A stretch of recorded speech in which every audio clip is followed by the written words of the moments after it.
இன்ஸ்டாகிராமில் ரொம்ப வைரலாக போய்கிட்டு இருக்க இந்த டபுள் டக்கர் பிரெட் பீட்சா அவன் எதுவும் இல்லாமல் வீட்டிலே சிம்பிளாக கேஸ் ஸ்டவ்வில் பண்ணலாமா? Welcome to Sara's kitchen. இன்றைக்கி நம்ம சாராஸ் கிச்சனில் ஒரு சூப்பரான அஸ்தலான டபுள் டக்கர் பிரெட் பீட்சா தான் நம்ம எப்படி செய்கிறதுன்னு பார்க்க போகிறோம். இதுக்கு இந்த மாதிரி ப்ரெட்டை ஒரு முழு ப்ரெட்டை இந்த ஷேப்பில் கட் பண்ணி எடுத்துக்குங்க. உங்களுக்கு கிட்டத்தட்ட ஒரு 10 ப்ரெட்டு தேவைப்படும். ஸோ இதில் ஒரு பேன், அதாவது தோசைக்கல்லில் தவாவில் பட்டரை நல்லா அப்ளை பண்ணிவிட்டு நீங்கள் கட் பண்ணி வச்சுருக்கிற இந்த ப்ரெட் பீசஸை இதை அடுக்கிக்கிங்க. இது கிட்டத்தட்ட ஒரு 20 நிமிஷம்தான் ஆகும். ஸோ சூப்பராக ரெடி ஆகி பசங்களும் ரொம்ப விருப்பப்பட்டு சாப்பிடுவாங்க. வீட்டிலே செஞ்சு கொடுக்கறதுனால ஹெல்த்தியும் கூட. ஸோ இதை இந்த மாதிரி நல்லா அடுக்கிக்குங்க. அடுக்கிட்டு இதில் பார்த்தீங்கன்னா என்கிட்ட சீஸ் ஸ்லைசஸ் இல்லை, அதனால் நான் ப்ரொசீஜர் சீஸ் பிளாக்ஸ் தான் நான் போடுறேன். ஸோ இது மாதிரி துருவி விட்டுக்குங்க. ஸ்லைஸ் இருந்தால் நீங்கள் இன்னும் சூப்பராக இருக்கும், அது நல்லா அடுக்கிக்கலாம். ஸோ சீஸை துருவிட்டு இது மேலேயே அதே மாதிரி இன்னொரு அடுக்கையும் இந்த மாதிரி அடுக்கிக்குங்க. அடுக்கிட்டு ஒரு பாத்திரத்தில் நான் ஒரு 3 டேபிள் ஸ்பூன் அளவு டொமேட்டோ கெச்சப் யூஸ் பண்ணிக்கிறேன். அதுக்கப்புறம் ஒரு 3 டேபிள் ஸ்பூன் அளவு ரெட் சில்லி சாஸ் சேர்த்துக்கிறேன்.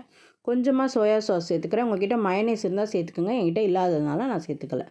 இது கூட ஆரிகானோ, மிக்ஸ்ட் ஹர்ப்ஸும் பீஸா சீசனிங்காக கூட சில்லி ஃப்ளேக்ஸ் இருந்தாலும் சேர்த்துக்குங்க. ஸோ இது எல்லாத்தையும் நல்லா கலந்து விட்டுக்குங்க.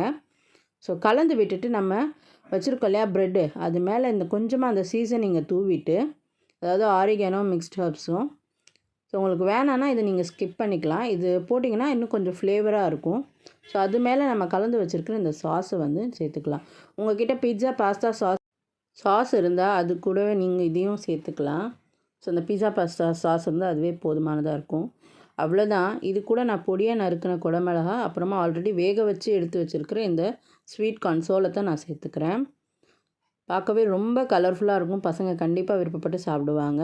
ஸோ இது கூடவே பொடியாக நறுக்கின வெங்காயத்தை கொஞ்சமாக சேர்த்துக்கிறேன். சேர்த்துட்டு நான் ஆல்ரெடி பன்னீரை ப்ரெட் க்ரம்ஸ்லாம் போட்டு ஃப்ரை பண்ணி எடுத்து வச்சுருக்கேன். ஸோ நார்மலாக நம்ம பண்ணுற மாதிரி இருந்தால், அவனாக இருந்தால் பன்னீர் வேகும். ஸோ இதில் கொஞ்சம் வேகிறது கொஞ்சம் கம்மியாக இருக்கிறதுனால நான் ஆல்ரெடி ஃப்ரை பண்ணி எடுத்து வச்சுருக்கேன். ஸோ அதையும் இதில் நான் சேர்த்துக்கிறேன். சேர்த்துட்டு இது கூடவே நான் சீஸை நல்லா மேலே துருவி விட்டுக்கிறேன். ஸோ துருவி விட்டுட்டு இது கூடவே கொஞ்சமாக ஆரிகானோ, கொஞ்சமாக மிக்ஸ்ட் ஹர்ப்ஸை சேர்த்துக்கலாம். சேர்த்துட்டு இதை நம்ம கேஸ் ஸ்டவ்வில் தான் வைக்க போகிறோம். ஃப்ளேமை எப்போவுமே மீடியமாக வச்சுக்கோங்க, ரொம்ப கம்மியாக வச்சுக்கோங்க. வச்சுட்டு ஒரு பிளேட் போட்டு மூடிட்டு இதை ஒரு 10லேருந்து 15 நிமிஷம் நல்லா வேக விடுங்க. ஏன்னா அந்த சீஸ் நல்லா மெல்ட் ஆகி வரணும். ஸோ மெல்ட் ஆகிடுச்சு. ஸோ அவ்வளோதான், ஒரு சூப்பரான பிரெட் டபுள் டக்கர் பீட்சா ரெடி ஆகிடுச்சு. ஸோ வீட்டில் ட்ரை பண்ணி பாருங்கள். இந்த வீடியோ உங்களுக்கு பிடிச்சிருக்குன்னு நான் நினைக்கிறேன். இந்த வீடியோ உங்களுக்கு பிடிச்சிருந்தா லைக், ஷேர், கமெண்ட் பண்ணி மறக்காமல் சேனலை சப்ஸ்கிரைப் பண்ணிவிடுங்க.